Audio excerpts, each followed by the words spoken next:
కీర్తన గ్రంథం 4వ కీర్తన 3వ వచనం చదువుదాం. 4వ కీర్తన 3వ వచనం చదువమ్మా. నేను యెహోవాకు మొర్రపెట్టగా ఆయన ఆలకించును, భయము నొంది పాపము చేయుకుడి. చాలు. పడకల మీద ఉండగా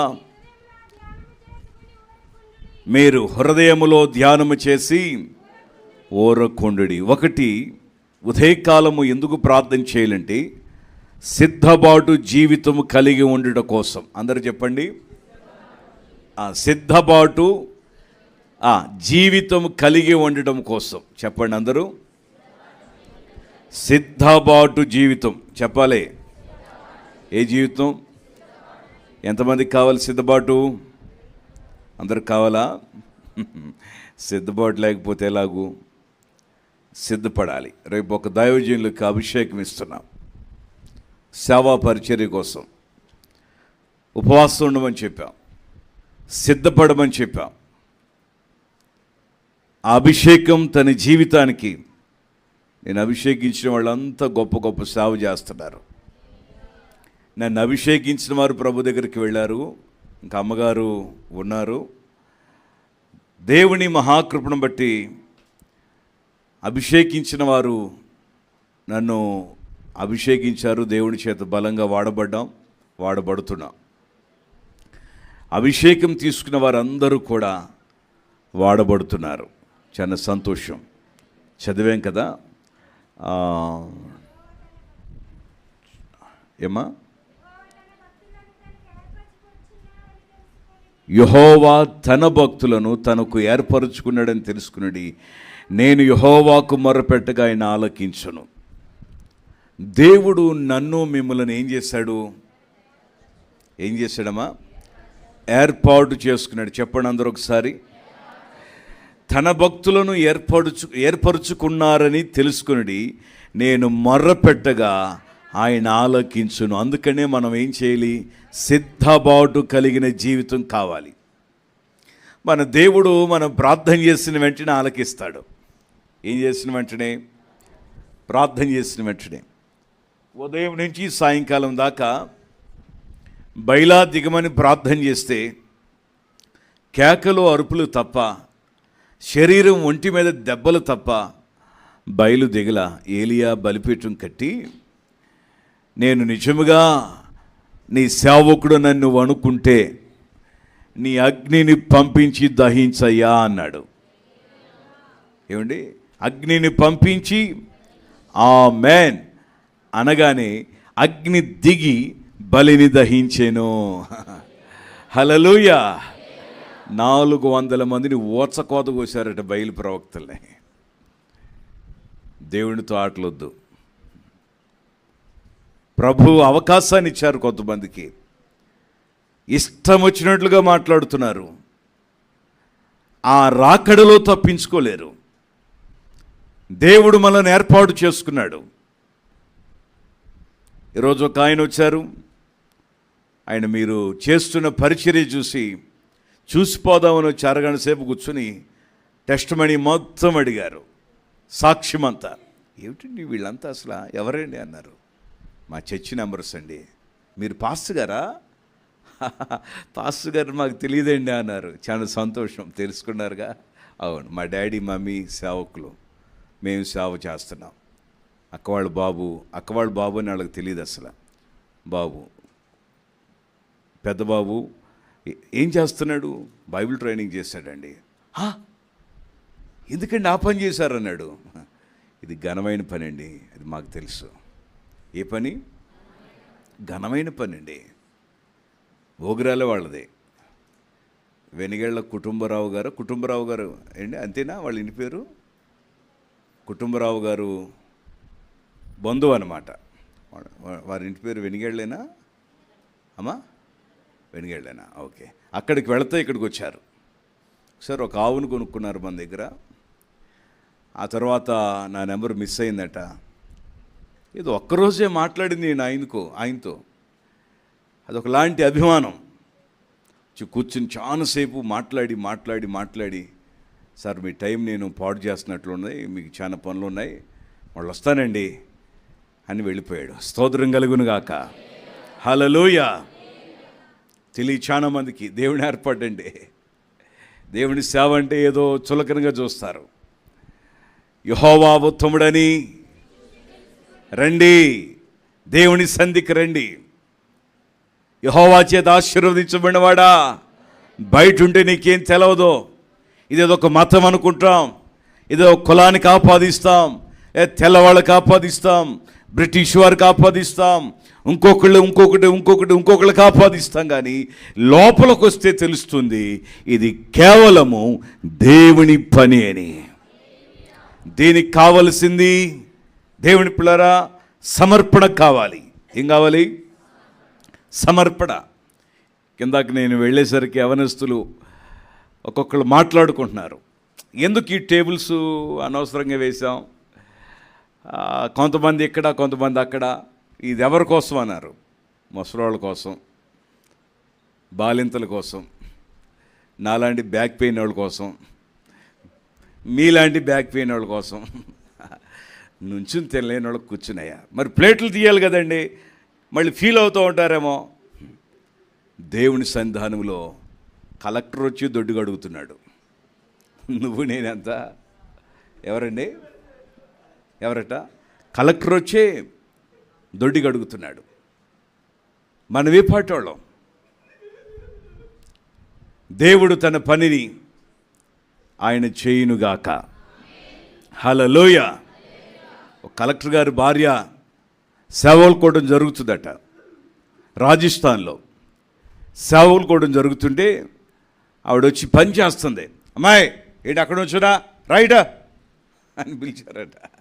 పిలిస్తే సార్ ఏంటండి ఇదే అన్నాడు ఒక పాస్టర్ గారులు కూడా మా గరానా వాళ్ళు ఉంటారు. అందరూ మాకులాగా సాఫ్ట్గా ఏమి ఉండరు.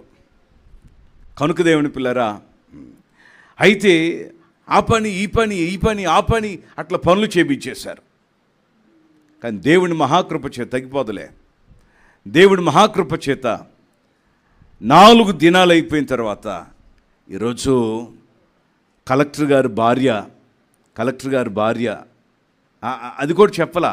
కలెక్టర్ గారు వస్తున్నారు, మన టౌన్ కలెక్టర్ గారు అంటే అందరూ కలెక్టర్ గారు వస్తున్నారు కదా, సూట్లు తెచ్చుకున్నవన్నీ వేసుకుని కలెక్టర్ గారికి స్వాగతం పలకడానికి వెళ్ళారు.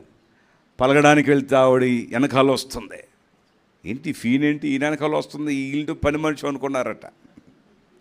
ఎవరేంటో మొత్తం అయిపోయిన తర్వాత నేనేం కాదు మాట్లాడేది, నా వెనక్కున్న శక్తి ఈవిడి. ఆవిడ చెప్పిందట, అయ్యగారులు మీ అందరికీ నా వందనాలు, మీ అందరికీ సేవ చేసే భాగ్యాన్ని దేవుడు నాకు ఇచ్చాడు. 5 రోజులు ఇక్కడ సేవకులు కొట్టడం జరుగుతుంటే ఈ 5 రోజులు కూడా మీ అందరికీ కూడా నేను సేవ చేసే భాగ్యాన్ని దేవుడు వెళ్ళయ్య మొదరు వెళ్ళరపో తగ్గిపోతలే. ఆ 5 రోజులు కూడా మీ అందరికీ సేవ చేసే భాగ్యాన్ని యేసయ్య నాకు ఇచ్చాడని చెప్పేసి చెప్పిందట ఆవిడ. గట్టిగా స్తోత్రం చేయలేదా? హల్లెలూయా. కనుక సమర్పణ కలిగిన వాళ్ళు ఎవరైనా ఉంటే మీలో ఆడవాళ్ళైనా మగవాళ్ళైనా చర్చి దగ్గర పని చేసినప్పుడు ఎడం చెయ్యేదో కుడి చెయ్యేదో చూసుకోమాకండి, కష్టపడి చేయండి. నేనే గోసిపెట్టుకు పని చేస్తా. అమ్మగారు పాస్టర్ గారు అంటే ఎవరికి తెలవదు, తెల్ల చీర కట్టుకోండి అని తెలిసిద్ది. ఆయన అడిగారు మీ మమ్మీ ఎవరని అడిగారు పొద్దున వచ్చిన ఆయన. అప్పుడు మేము ఎక్కడికో వెళుతున్నప్పుడు వచ్చారు ఆయన, హడావుడిగా మేము మాట్లాడి వెళ్ళిపోయాం. అది మామయ్య గారికి అప్పచెప్పి. అవును, గమనించండి దేవుని పిల్లరా, సమర్పణ కావాలి. మీలో ఎంతోమంది భక్తులు ఉన్నారు, సమర్పణతో సేవ చేసేవాళ్ళు ఉన్నారు, దేవుని కోసం నిలబడేవాళ్ళు ఉన్నారు. ఇక్కడ ఎవరు గొప్పవాళ్ళు కాదు, చిన్నోళ్ళు కాదు, పెద్దోళ్ళు కాదు. హల్లెలూయా. స్థానిక సంఘ బిడ్డలు ఉన్నారు, ఆయా ప్రాంతాల నుంచి సంఘాల నుంచి వచ్చిన దేవుని బిడ్డలు ఉన్నారు. ఇప్పటి వరకు ఎంతగానో మనం దేవుని పని కోసం కష్టపడుతూ వస్తున్నాం. ఏం చేస్తూ వస్తున్నాం? కష్టపడుతూ వస్తున్నాం. అసలు బాధపడకూడదు.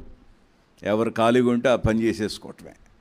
అసలు ఈ పనుల కోసం వచ్చేవాళ్ళు ఆ రోజుల్లో. ఇప్పుడంటే మీకు బఫే అలవాటు చేసాం, కానీ తర్వాత అప్పట్లో మనం సభలు ఏర్పాటు చేస్తుంటే భోజనాలు పరిచర్య ఆ పని చేయటం కోసమే వచ్చేవాళ్ళు కొంతమంది.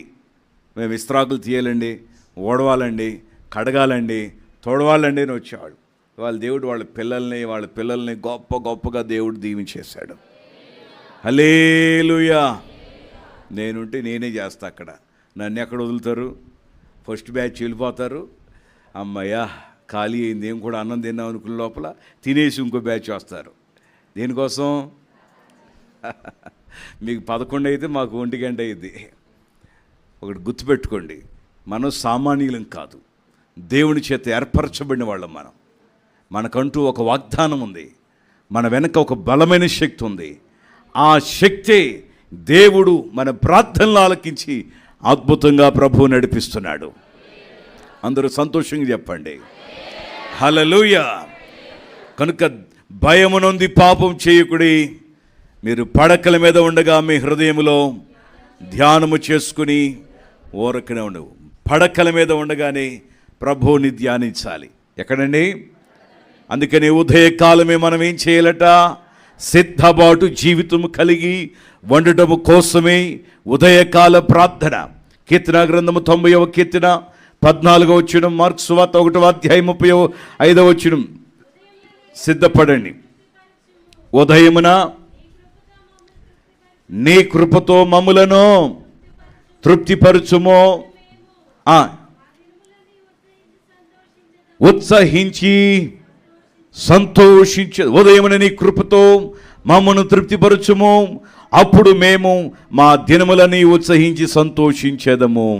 రెండవ మాట ఏమిటంటే, సంతోష జీవితం కలిగినకు ఉదయకాల ప్రార్థన కావాలి. ఏ ప్రార్థన అండి? ఉదయకాల ప్రార్థన ఎందుకు కావాలి? సంతోషం. ఇక్కడ మదర్ కొన్నంత సంతోషం ఎవరికి ఉండదు.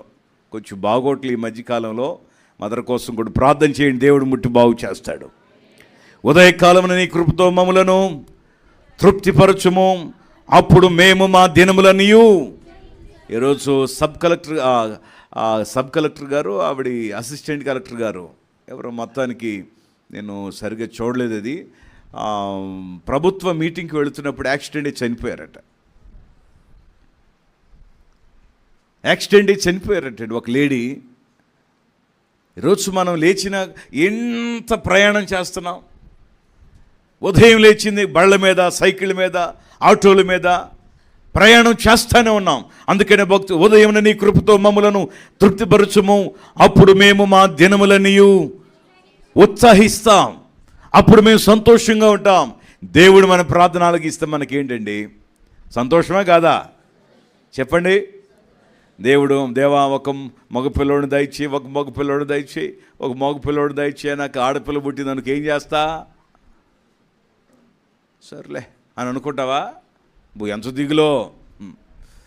అదే మగ పిల్లోడు పుట్టాడు అనుకో, అసలు అక్కడ హాస్పిటల్ని చూసుకోరు, అరుతారు, కొంతమంది కేకలేస్తారు. ఏయ్ నాకు మగ పిల్లోడు పుట్టాడు రా, ఈయనకే పుట్టినాడు ప్రపంచంలో.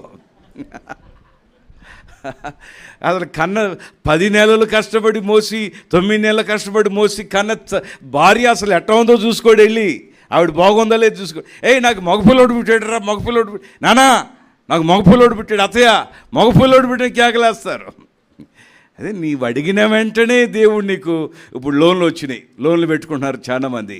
అదే లోన్ వచ్చింది అనుకోండి, ఎక్కడ చెప్తారు? స్నేహితులకి ఫోన్ చేసి, వచ్చేసిందిరా లోను, ఏమనుకున్నది అంటే, నాకు పైనుంచి వచ్చింది. నాకు ఎక్కడి నుంచి వచ్చింది? మోడీ ఫోన్ చేసాడు అంటారు. మోడీ గారు లోన్ వస్తే ఎవరు ఫోన్ చేశారంటారు? మోడీ రికమెండేషన్ అయినది. ఎక్కడ రికమెండేషన్? అది ఢిల్లీ నుంచి వచ్చింది రికమెండేషన్. నాకు రాకుండా ఉండితే ఇంట్లోనో అంటాం మనం. సహజంగా అడిగింది పొందుకున్నాము అంటే ఎంత సంతోషమో. ఎంసెట్లో మంచి ర్యాంక్ వస్తే, నీట్లో మంచి ర్యాంక్ వస్తే, ఆ ఎంబీబీఎస్ సీటు కోసం ప్రయత్నించినప్పుడు ఫ్రీ సీట్ వస్తే ఎంత సంతోషం! హద్దు లేనంత సంతోషం. దేవుడు లేచిని మొదలుకొని పండుకునేదాకా నీ మనవులు దేవుడు ఆలకించి ఆయన కృపతో నిన్ను తృప్తిపరిచినప్పుడు నీ దినములన్నీ కూడా ఎలా ఉంటావట? ఏడుస్తూ నిట్టూర్పులు ఇడుస్తూ ఉండవు, కానీ నీ దినములన్నీ కూడా సంతోషిస్తావు, ఉత్సహిస్తావు. స్తోత్రం కలుగునుగాక. హల్లెలూయా.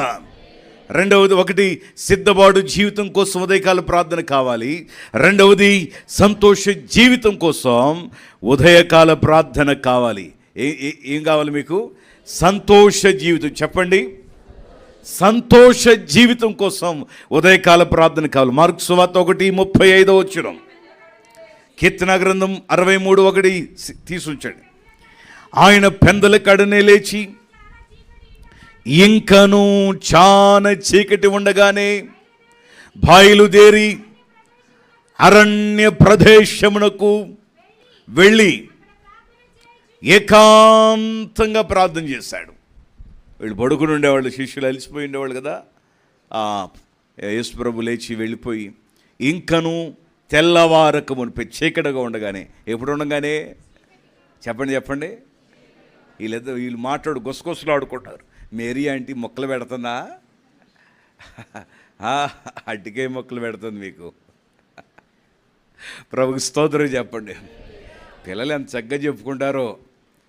తింటా అంటే అసలు ఎవరు మాట్లాడుకోమాకండి. నేను వాళ్ళు విన్న ఒక డాక్టర్ గారు చెప్తే, ఎప్పుడైనా మాట్లాడుకోండి, కానీ వాటర్ తాగేటప్పుడు కానీ భోజనం చేసేటప్పుడు కానీ మాట్లాడితే ఆన్ ది స్పాట్లో చచ్చిపోతారట. తినే ఆ పదార్థం ఏదైనా మింగుడు పడింది లంగ్స్లోకి వెళ్తే స్పాట్లో చనిపోతారట, విత్ ఇన్ సెకండ్స్లో. చావు మీద మాకు ఆశ లేదండి అన్న వాళ్ళందరూ మాట్లాడటం మానేసేయండి. చావు అంటే నాకు భయం ఉందండి అన్న వాళ్ళందరూ మాట్లాడటం చెప్పండి. అందరికి బతకాలనే ఉంది కదా, నాకు బ్రతకాలని లేదో అన్నవాళ్ళు ఇట్లా తినటం, అట్లా తాగటం, ఇట్లా తినటం, అట్లా తాగటం చేయండి. పొద్దున్నే మేమందరం వస్తాం.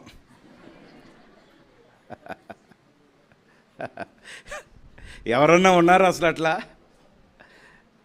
ఎవ్వరు లేరు.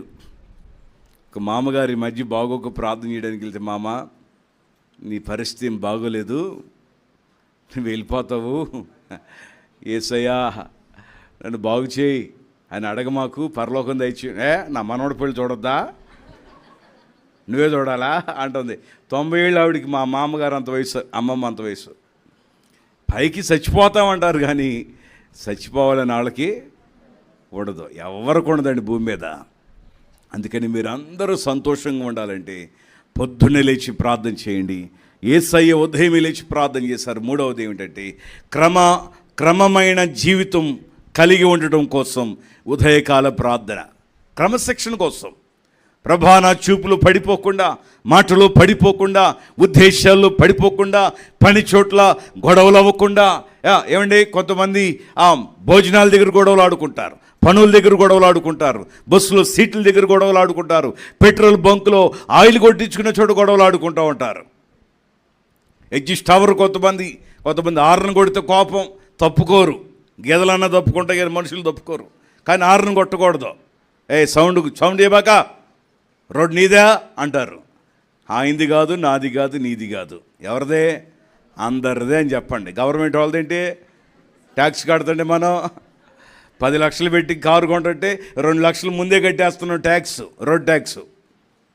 ఈ రవాణా బళ్ళు ఉంటాయి, ట్యాక్సీ ప్లేట్లు 3 నెలలకు ఒకసారి కట్టాలి వాళ్ళు, రోడ్ ట్యాక్స్లు. ఆల్ పర్మిట్లు తీసుకునే వాళ్ళు ఉంటారు కొంతమంది. సంవత్సరం కట్టాలి. మనం కష్టపడి మన డబ్బు ఖర్చు పెట్టేస్తామండి. ఇదంతా మన సొమ్మే. ఇదంతా ఎవరి సొమ్ము? చర్చికి కరెంట్ బిల్ వచ్చింది, బిల్లు వస్తే 350, అక్కడ 2019 నుంచి 2021 వరకు కట్టవలసిన ఛార్జీ అనేసాడు. ఆహా, ఇది ఎవరిదో? నువ్వు ఇప్పుడు వచ్చిన లోన్లన్నీ ఎవరి సొమ్మో? ఒక్క బిల్లుకే 300 వేసేస్తే మరి ఉన్నాయి పూర్తి చేసిన అప్పులన్నీ ఎడతీర్చాలి. ఎవరు కట్టాల్సిన సొమ్ము ఇదంతా? మీకు డ్యాబులు కావాలి, బ్యాగులు కావాలి, చిక్కీలు కావాలి. ఎక్కడి నుంచి వస్తాయి అనుకున్నారు? నాన్న తెచ్చి 800లో దశమ భాగం 80 రూపాయలు కట్టాలి ప్రభుత్వానికి. హల్లెలూయా, హల్లెలూయా చెప్పండి. కోరికలు ఎక్కువ ఉన్న కొలదే మనం ఏం చేస్తూ ఉండాలి, మన చేతికి మనకు సమురుండుతూ ఉంటుంది. గమనించాలి, క్రమబద్ధమైన జీవితం కోసం లేచిన మలుగును పండుకునేదాకా మనిషి చంచలత్వం కలిగిన వాడు, స్థిరమైన వాడు కాదు, నీతిమంతుడు కాదు, నిర్దోషిగా ఉండలేడు. కలవరం పెట్టేస్తుంది. ఆ స్త్రీగా ఉండదు. కొంతమంది రౌడీలుగా ఉంటారు ఆడవాళ్ళు. పౌరంకలో ఒక ఆవిడట ఉద్యోగస్తురాలు, బ్యాంకులో ఉద్యోగం చేసింది. ఆవిడ 40 లక్షల రూపాయల బంగారం ఆవిడే తాకట్టు పెట్టుకున్నాడు. ఎందుకో అమ్మేసుకోవాలనిపించింది, తీసి అమ్మేసేసుకుంది ఆవిడ. 40 లక్షలు తీసుకొచ్చారు వాళ్ళు వడ్డీ కట్టి. బంగారం తీయంటే అమ్మేసుకున్నా కానీ ఆ డబ్బులు నేను కడతలే అందట. ఎంత ఎంత ఎంత సింపుల్గా చెప్పేసింది, అమ్మేసుకున్నా కానీ కడతలే అన్నారట. వెంటనే వెళ్ళి పెనలూరులో కేసు పెట్టారు. ఇట్లా తీస్తే ఆవిడ దరిదాపు కోట్ల రూపాయల బంగారం అమ్మేసిందట. మీ బంగారం ఉందలే చూసుకోండి ఇప్పుడు. ఏదో గంగూరు బ్యాంకా, ఆ గంగూరు బ్యాంకులోనే లేపేసింది. అదేనా? మీదేమైనా ఉందా లేదా? ఏసు రక్తం జయం. గంగూరు బ్యాంకులో బంగారం స్వాహా అన్న వెంటనే గుండెలు దడదడ కొట్టుకుని చాలా మందికి. గమనించాలి, ఏదో 60 పైసలు 50 పైసలు కక్కుర్తి వెళ్ళి మనం పెడుతున్నాం. సమస్యలుద్దా? ఉద్యోగం చేసే చోట సమస్యలుద్దా? అలాగున దేవుని పిల్లరా ఆ ఫ్యామిలీలో చోట సమస్యలుద్దా? అలాగున దేవుని పిల్లరా ఆ ఫ్యామిలీలో ఆ సమస్యలు, చర్చిలో సమస్యలకు మీరు దూరంగా ఉండాలనుకుంటున్నారా? అట్లయితే మీరు ఏం చేయాలంటే, ఏం చేయాలి? పొద్దున్నే లేచి, ప్రభువా ఈ పూట ఎవరితో నాకు గొడవాడకూడదయ్యా, ఎవరు నాతో కూడా. ఏమిటట? నేను చూసా, ఒక ఆయన కారు బాగు చేయించుకోవడానికి వచ్చాడట. ఏం చేయించుకోవడానికి? కారు బాగు అంటే టింకరింగ్ మేస్త్రి. ఆయన మన దగ్గర కూడా ఉన్నారు, భవనేషు, రాజేష్, వీళ్ళు టింకరింగ్ మేస్త్రులు. చేసేయండి, ఇచ్చేస్తాను అన్నాడట. మొత్తం చేసిన తర్వాత సార్ దీనికి మొక్కు ఎక్కువ పెట్టలేదండి, మొత్తం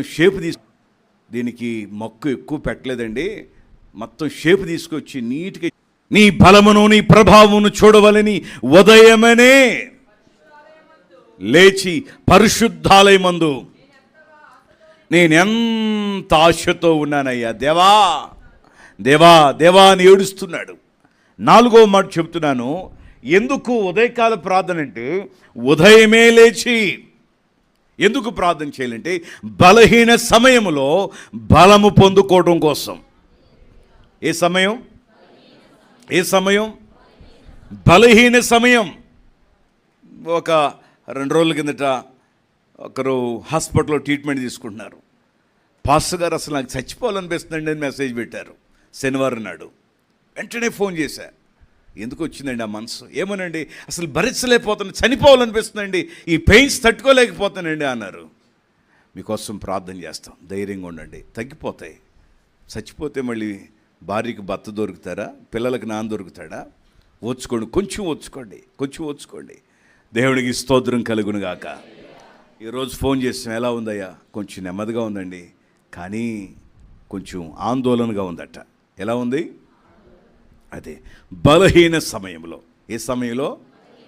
కొర్నేలి గారికి ఏమైనా పని అప్ చెప్పినప్పుడు అవలేదనుకోండి, సైలెంట్గా వచ్చేటి నుంచుని, అయ్యా కొంచెం బలం తగ్గింది, అందుకనే పని చేయలేకపోతున్నామయ్యా. నడుచుతున్నాం ఏంటి? అందుకని పని అవ్వలేదయ్యా, లేకపోతే మామూలు పని ఉంటేనా టయానికి పని అయిపోయింది అనుకోండి. ఏంటంటే అప్పుడైపోయిందా? ఏసై శక్తి ఇచ్చాడయ్యా. ప్రకాష్ ఎంత పెద్దగానే అయిపోయాడు, ఏనుగు వెళ్ళిపోయేది ఇప్పుడు. ఎందుకంటే చూస్తూ ఉంటాడు కదా ఇక్కడ అంతా.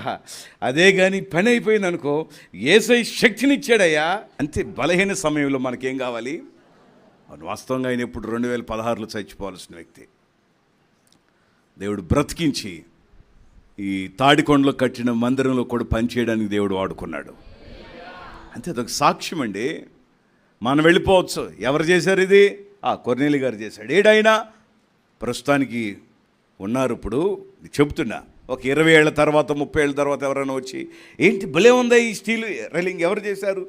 ప్రభు దగ్గర ఉన్నాడు, అదిగో మా నాన్నగారు పక్కన ఆయన చేశాడు. ఇది ఇప్పుడే కాదు, 30 ఏళ్ళకే సాక్ష్యం అది. అవును బాబాయ్, ఇంకో 30 ఏళ్ళు బతకాలి అయినా. ఎవరు చేశారు? ఇది ఒక సాక్ష్యం. ఇదిగో ఆ పేర్లు దానికోసమే సీలింగు చేయించుకొని ఉంచింది. ఇక తప్పదు, ఇక చేయించాలి. నేను ఒక్కడినే ఏసీ వేసుకుంటే స్వార్థం అని చెప్పి అది ఉన్నా కూడా ఆన్ చేయట్లా. మీకు లేంచామంటే నాకు ఎక్కడి నుంచి వస్తుంది? నాకు పడుతుంది. అది మీకంటే కొంచెం ఎక్కువ ఇబ్బంది నాకు. అయితే గమనించాలి, ఆ పేర్లు ఒక ఆయన చచ్చిపోయి మంచంలో ఉంటే, చావు బ్రతుకుల మధ్యలో మంచంలో ఉంటే నాన్నగారు వెళ్ళి ప్రార్థన చేసిన వెంటనే అతనికి స్వస్థ వచ్చింది. హల్లెలూయా. అతను వణుక్కుంటా ఆయన వచ్చాడు. వచ్చి దేవుని కృపను బట్టి ఇక్కడికే, మన నాన్నగారు అప్పుడు చనిపోయారు.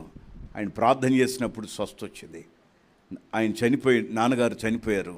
కానీ ఆయన వచ్చి అదే వణుకుతున్న చేతులతో ఆయన అన్నాడు, పాస్టర్ గారు నాకు 2 బల్లలో 2 మనుషులు పెయింట్ ఇస్తే నేను రూపాయి తీసుకోకుండా మొత్తం రాస్తానండి అన్నాడు. ఇవన్నీ రాసినాక చచ్చిపోయాడు ఆయన. ఆ పేర్లు చూడండి, అవిటి మనిషి, పెరాలసిస్ చేయి బయటపడేది, చెయ్యి ఇట్ట వణికే చేయితో రాశాడు. అవన్నీ ఇట్ట కొట్టి అట్ట అని కాదు, తీసుకుని రాసేయడమేకా. ఎట్ట అన్నాడు వచ్చేస్తుంది. హల్లెలూయా. చూడండి, ఎవరు రాశారు? ఫలానాయన చనిపోయాడు, ప్రభు దగ్గర ఉన్నాడు. అంటే ఒక విశ్వాసం. మన బలహీన సమయంలో ఏం కావాలట? ఈరోజు మీలో కూడా ఎవరైనా అనుకుని ఉండొచ్చు, నేను ఈ పూట అసలు ఈ చర్చికి వెళ్ళలేను, ఏం బాగోలే, అసలు ఆ పరిస్థితి ఏం బాగోలేదు, ఏమో ఎవరైనా సహాయం దొరికితే తప్ప అని అనుకున్న వాళ్ళు ఎవరైనా ఉన్నారా? అనుకునే ఉండొచ్చు. సరితక్క ఒక ఆవిడ ఎత్తేసింది యథార్థంగా, మిగతా వాళ్ళు దాక్కున్నారా? నేను కూడా అనుకున్నా, అమ్మగారు చెప్పి ఈ పూట కుమారి కూడా అనుకోదట. ఇప్పుడు లెగుస్తున్న చేతులు, చెల్లి దుర్గా కూడా అనుకోదట. నేను అన్న అమ్మగారితో, అమ్మాయి వాళ్ళు నేను కూలింగ్ వాటర్తో పద్దాకడు మొహం కడుక్కుంటున్నా, అయిపోయింది ఆ పని, ఈ పూట నువ్వు వదలటమేక, ఇక కోసేయటమేక కోత అని చెప్పాను. నువ్వు ఎటానా అంటే ఆ టైంకి వచ్చేస్తావులేని వెళ్ళిపోయింది అమ్మగారు. ఏం మాట్లాడలా. నేనే అనుకున్నా, మీరు అనుకుని ఉన్నారు. ఏంటి బాబా ఎంత పెందలు గడి వచ్చాను పాస్టర్ గారు అడిగితే, ఏమోనండి ఎవరన్నా ఉంటారో ఉండరో, పైన వాతావరణం బాగోలేదని మళ్ళీ బతకెచ్చుకొని ముందే వచ్చేసాను అన్నాడు ఆయన. సహజంగా అనుకుంటాం మనుషులు. అమ్మ ఏమనుకుంటాం? అలసిపోయాం, పొలం వెళ్ళి వచ్చాం, జాబ్కి వెళ్ళి వచ్చాం, పని చేసి వచ్చాం, అలసిపోయాం, వెళ్ళలేం, 12 గంటల దాకా కూర్చోలేం, 1 గంట దాకా ఉండలేం. బలహీన సమయంలో బలం పొందుకోవటం కోసం ఏం చేయాలంటే మనము ఉదయమే లేచి ప్రార్థన చేయాలి. స్తోత్రం కలుగును గాక. 6వ మాట నేను చెప్తాను, త్వరగా చదవండి. 97వ కీర్తన 5వ వచనం. రాత్రి వేళ కలుగు భయమునకైనను, పగటి వేళ ఎగురు బాణమునకైనను. అది ఎందుకు ప్రార్థన చేయాలి పొద్దున్నే అంటే, రాత్రి వచ్చిన భయం పొద్దున్నే కల్లా వెళ్ళిపోవాలి. నిజంగా చెప్పండి, రాత్రి భయపడి పడుకుంటాం మనం. ఏం పడి? ఈ వారంలో ఒక చెల్లి ఒక సాక్ష్యం చెప్పారు. ఇంటి యజమానులు కోట పెట్టుకోమని చెప్పారట. సంతోషంగా వచ్చాయా, మా ఆయన గారు కోటం పెట్టుకోమని చెప్పారు. సంతోషం, పెడదామమ్మా, పెడదాం. తీరా ఆయనకి ఇస్తామన్న వాళ్ళు డబ్బులు ఇవ్వలేదట, పని చేయించుకున్న వాళ్ళు. మేము సగం దూరం వెళ్ళినాక ఫోన్ చేసి చెప్పేద్దాం అనుకున్నారట. అప్పుడు సగం దూరం వెళ్ళిపోయాం. ఈ పూట మా ఇంట్లో కోటము లేదు. దిగులుగా నాగబాబులా కూర్చుందంట. 2 ఆడపిల్లలు పుట్టారు, పెళ్ళిళ్ళట చేయాలి అన్నట్టు దిగులుగా చూస్తా కూర్చుందట. పక్కన ఆయన ఒక ఆవిడ వచ్చి, ఏంటమ్మా ప్రార్థన అన్నావు, పనులన్నీ ఏమవ్వలేదంటే, ఆపేద్దాం అనుకుంటున్నాను. వద్దొద్దు, ఏం కావాలో అవన్నీ నేను ఏర్పాటు చేస్తా. పాస్టర్ గారు వాళ్ళకు కూడా భోజనం పెట్టి పంపించు, వచ్చిన వాళ్ళందరికి పలహారం పెట్టి పంపించు, అస్సలు ఆపద్దు. ఏం చూసినా మీ తాత అమ్మ నాయనమ్మ అనుకున్నావు ఏంటి? ఎకరాలు పొలాలు సంపాదించిస్తాను మీకు. 10 ఎకరాలు పొలం ఇచ్చారు అనసూయక్క, శ్రీని గారు యేసుబాబుకి. ఏమో జోస్న ఎక్కడున్నావు? లక్ష్మి వచ్చావా? యేసుబాబు ఆవిడి 10 ఎకరాలు పొలం ఇచ్చారు. అనసూయ అక్కడ కనబడుతుందేమో, సీని గారు అట్ట కనబడుతుంది. 10 ఎకరాల పొలం వాళ్ళ పిల్లల కోసం సంపాదించారు కష్టపడి. అందరు మామూలు తాతలు కష్టపడుతున్నారు కానీ లేవు వాళ్ళ దగ్గర క్యాష్. పక్కన ఇంటికి వెళ్ళి అడగండి, అమ్మమ్మ ఏమిచ్చింది, నాయనమ్మ ఏమిచ్చిందని మీ అమ్మాళ్ళే అడుగుతారా? అడిగి నాకు ఆదివారం సండే స్కూల్లో చెప్పండి. నిజమే, మా తాత ముత్తావులు ఏమి ఇవ్వలా, వాళ్ళన్నీ పాడు చేసేసుకున్నారు. ఎందుకంటే ఈ మైక్ ఆపడానికి వీలేదు. వాళ్ళు దేనినైతే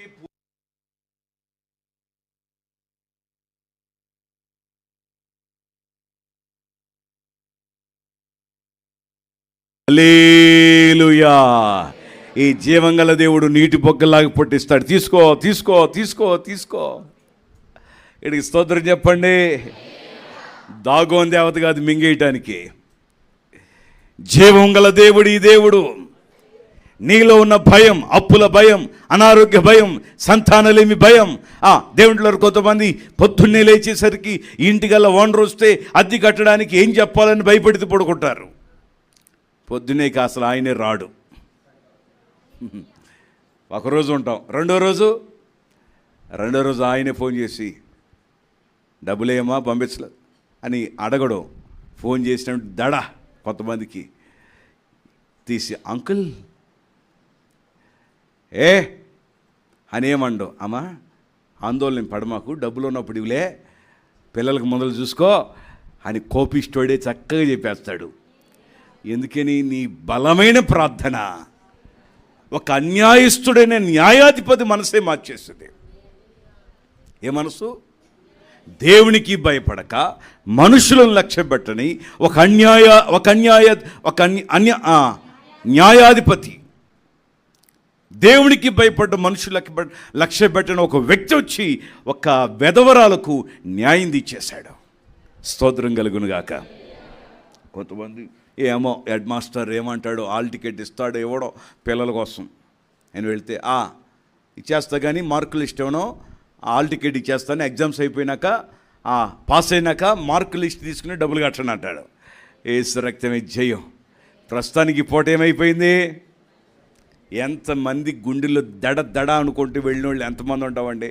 ఫీజులు కట్టలేక, అద్దులు కట్టలేక, అప్పులు కట్టలేక, సమస్యలు చెప్పుకోలేక, కోర్టు కేసు వస్తే జడ్జి దగ్గరికి వెళ్ళేసరికి ఏమంటాడా అని గడగడగడలాడితే ఈ పిల్లోళ్ళు నాకు ఈ తప్పేం కనపడతలేదు కానీ నెక్స్ట్కి వాయిదా వేస్తున్నా, సాక్షులు చూసుకోండి అంటాడు.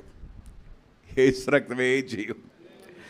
రత్తయ్య గారు ఉన్నారు, వాళ్ళ అమ్మాయి లూది అక్క 18 లక్షలు ఒక ఆవిడకి ఇస్తే ఐపీ పెట్టేసింది. అయితే కోర్టు కేసు వచ్చింది, వాయిదాకి వెళ్తే ఒక పోటల్లా కూర్చోబెట్టి పాఠం చెప్పాడు లాయర్ గారు. ఇలా అడుగుతాడు జడ్జి గారని. ఈవిడి కారులో వెళ్తా అయ్యా అవన్నీ మర్చిపోకుండా ఆ పాఠం అంతా గుర్తుంచుకోవాలని ప్రార్థన చేయ్యా అంది. వద్దొద్దొద్దు. యేసు ప్రభు దగ్గరికి వెళ్ళినప్పుడు శిష్యులు చెప్పి ఒక మాట అన్నాడు, రాజుల దగ్గరికి వెళ్ళినప్పుడు, అధికారుల దగ్గరికి వెళ్ళినప్పుడు, ప్రధానుల దగ్గరికి వెళ్ళినప్పుడు ఎలా బోధించాలో పరిశుద్ధాత్మదేవుడే మీ హృదయంలో నుండి బోధిస్తాడు. భయమొద్దు మీకు. జడ్జి గారి దగ్గరికి వెళ్ళిపోయిన తర్వాత ఆవిడ నిలబడితే ఇక టక చెప్పడం మొదలుపెట్టిందంట. ఈవిడ నిర్దోషి, ఆవిడ దోషి, వెళ్ళిపడా అన్నాడట. అంతే. స్తోత్రం కలుగునుగాక. లాయర్ గారు చెప్పిన మొత్తం సాగదీసి ఉన్నాయట మైదాపిండిలాగా. ఇదల్లా ఏం లేదు, చక్కగా చెప్పుకొని వెళ్ళిపోయిందంటే ఈవిడి ఎలా వచ్చింది? దేవుడే మాట్లాడాడు. ఆ దేవుడి భయమొద్దు. ఒక పిల్లోడు బాగా నెత్తి, వాడికి ఆ నెత్తి వల్ల అప్పుడు పెళ్ళవల.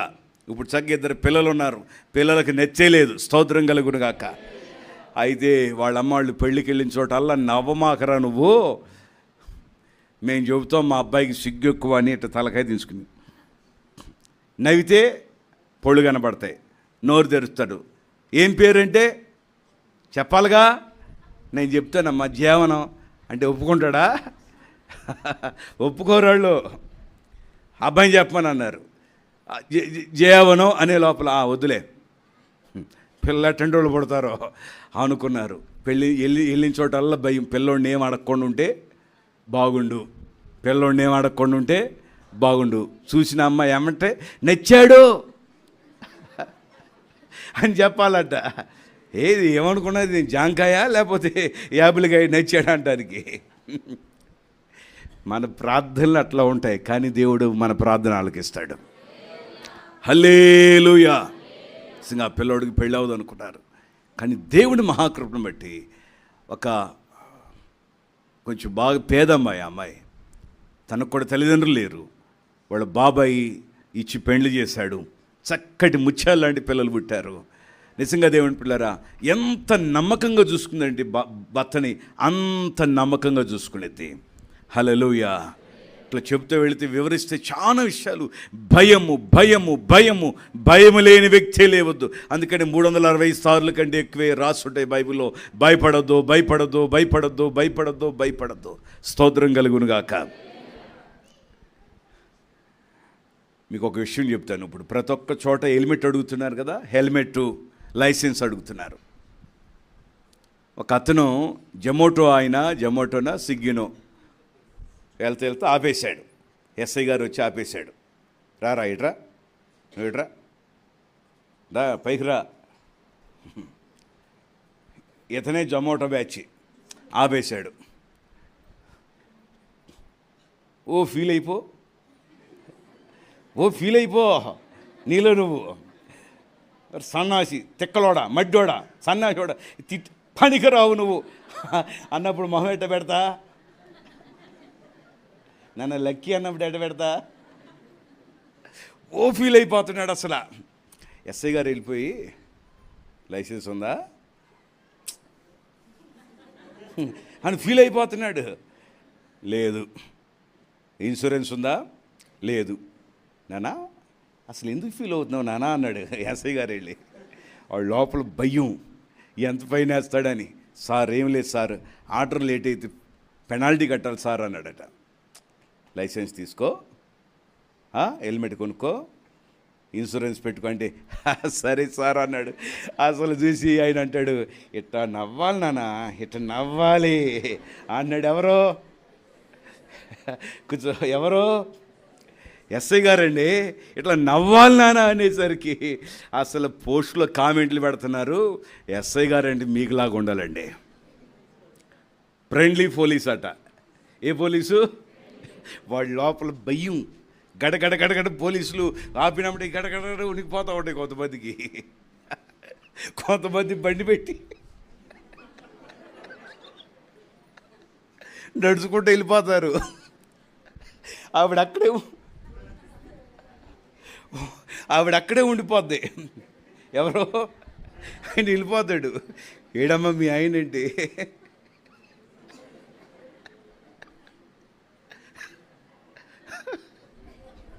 రమ్మను బండి వేసుకెళ్ళిపోమంటారు. హల్లెలూయా. అసలు భయం, ఎవరి జీవితంలో భయం లేదంటే అది అబద్ధం. కానీ భయం లేకుండా దేవుడు నిన్ను నీతిమంతుడు సింహము వలె ధైర్యంగా ఉంటాడు. స్తోత్రం చెబుదా. హల్లెలూయా. భయము నుండి విడుదల పొందడం కోసం ఏం చేయాలంటే ఉదయకాలమే లేచి ప్రార్థన చేయాలి. 6వ విషయం చదవండి. అమ్మగారికి ఆకలేస్తున్నట. 19వ అధ్యాయం 14 వచ్చిన చదువుదాం. దేవుని దృష్టికి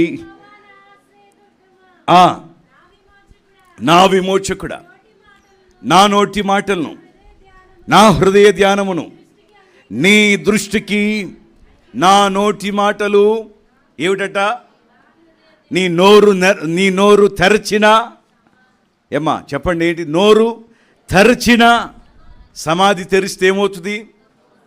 అప్పుడు పెట్టుకోవాలి మణి. సమాధి అన్నబడి పెట్టేసింది మణి. మామూలుగానే మణి కారు ప్రార్థనకి తీసుకెళ్తాడు, కారు ఎక్కడ పెట్టింది. నాకు భయం వేసింది. సమాధి అన్న వెంటనే ఇట పెట్టేసింది అమ్మాయి. భయం కొంతమందికి. సమాధి తెరిస్తే ఏమవుతుందండి? వాసన. ఏ వాసన? అబ్బో చెప్పలేనంత వాసన. దేవుడికి స్తోత్రం కలుగును గాక. అది అన్నాడు, నీ నోరు తెరిచిన సమాధట, నా నోటి మాటలు హృదయ ధ్యానములు. అది ఉదయకాలం ఎందుకు ప్రార్థన చేయాలంటే, ఈ నోటితో మానవుడు ఎప్పుడు ఏదో ఒకటి మాట్లాడుతూనే ఉంటాడు. తప్పులు చేస్తానే ఉంటాడు. అందుకని యెషయా పెదవులను దేవుడు ఏం చేశాడు? కాల్చిన వెంటనే యెషయా ప్రవచనాత్మకంగా మాట్లాడాడు. ఆయనంతే, ఆయన నోట నుంచి అన్య భాషలు జీవపు ఓటగా దేవుడు పంపించేశాడు. హల్లెలూయా. ఇంతవరకు నా భార్యని నేను తిట్టలేదని అన్నవాళ్ళు యథార్థంగా చేయొద్దండి చర్చిలో ఉండి. నా భర్తను నేను తిట్టలేదండి అన్నవాళ్ళు యథార్థంగా చేయొద్దండి, యథార్థంగా ఎత్తండి. అబద్ధం ఆడారంటే మళ్ళీ మీ భర్తకు భార్య ఉండరు. సరే, మా పిల్లలను తిట్టలేదు అన్నవాళ్ళు చేయొద్దండి. తిట్టుకోకుండా పిల్లలు పెంచుతావా? ఆడికి అన్నేళ్ళు 3 ఏళ్ళు, ఆడికి కరెక్ట్గా 15 ఏళ్ళు వస్తే ఆడు నిందెడతావు నువ్వు. ఏమండి గమనించాలి. అమ్మా నాన్న అసలు మేము పుట్టినాకే తిట్టలేదండి అన్నవాళ్ళు చేయొద్దండి. మా పేరెంట్స్ని మేము తిట్టలేదు అన్నవాళ్ళు. ఏంటి అందరూ తిడుతున్నారా? ఎరా తిడుతున్నావు నువ్వు మీ అమ్మని మీ నాన్నే? ఇది చూడండి, మీ పిల్లల కోసం మీరు ఎంత కష్టపడుతున్నారు. ఇదిగో ఒక్కళ్ళన్నా చెయ్యతారా? వాళ్ళ కోసమే కదండి మీరు కష్టపడేది. పిల్ల హాస్టల్లో పెడితే పిల్లని పెళ్లి చేసి పంపిస్తుంటే, కొడుకు హాస్టల్కి వెళ్ళిపోతుంటే, లేకపోతే ఇంకో చోటకు జాబ్కి వెళ్ళిపోతుంటే మనాది పెట్టుకుని కోడికి జబ్బు చేసిన కోడిలాగా మునగడ తీసుకుంటాం. ఎవరో తల్లిదండ్రులు. మిమ్మల్ని తిట్టకుండా ఒక్కరోజు కూడా లేరట వాళ్ళు. ఎంత చక్కటి పిల్లలుగా అన్నారమ్మా. దేవుడు మీ కడుపులు చల్లగా చూచును గాక. నేను కూడా అట్లా ప్రతి మనిషి తిట్టకోకుండా భూమి మీద ఏ మనిషి ఉండడు. మన నోరు తెరచిన సమాధి. నోటి మాటల వల్ల ప్రతి ఒక్కసారి ఏదొక రోజు నొప్పి కలుగు చేస్తాం. అందుకనే దేవుడు మన పెదవులను చెప్పండి అందరూ, పెదవులను కాల్చాలి. మా నాన్న కోపం వచ్చి ఎందుకు వెళ్ళావరా ఆడుకోవడానికి అని చెప్పి కొడితే అప్పుడు అనుకునేవాడిని, పెద్దోడైనా నేను బాధి పారేస్తా అనుకునేవాడిని నేను చిన్నప్పుడు. కానీ ఇప్పుడు డాడీ లేడు, బాధ అనిపించింది అవన్నీ గుర్తు చేసుకుంటే కదా. మీలో కూడా అనుకుని ఉంటారా? చిన్నప్పుడు మీ పేరెంట్స్ మిమ్మల్ని కొట్టినప్పుడు లేరు. స్తోత్రం కలుగును గాక. చిన్నప్పుడు అనుకునేవాళ్ళు, ఏంటి పద్దాకడ ఇంటో ఉండు అక్కడికి వెళ్ళదు అని బాధతో ఉంటారు. అసలు పెద్దోడైనా చూసుకొని నేనేం చేస్తాను అనుకునేవాడిని. ఏం చేయడానికి లేదు ఇప్పుడు. గమనించాలి. కనుక దేవుని బిడ్డలుగా మన జీవితంలో మనం ఎప్పుడు కూడా ఈ నోటితో తప్పులు చేసిన వాళ్ళగానే ఉంటాం. అందుకని నా నోటి మాటలను హృదయ ధ్యానం. హృదయం అన్నిటికంటే ఘోరమైన మోసకరమైన వ్యాధి కలది. స్తోత్రం కలుగును గాక. ఏం కలదట? వ్యాధి కలది. హృదయము అన్నిటికంటే ఘోరమైన మోసకరమైన వ్యాధి. అందుకని హృదయాన్ని బాగు చేయడానికి పొద్దున్నే లేచి మనం ఏం చేయాలట? ప్రార్థన చేయాలి. అందుకని దేవుని దృష్టికి అంగీకారంగా బ్రతకడానికి మనకు ప్రార్థన కావాలి. ఆఖరిగా 7వదిగా చెప్పి ముగిస్తాను. యోబు గ్రంథము 38వ అధ్యాయము 12వ వచనం.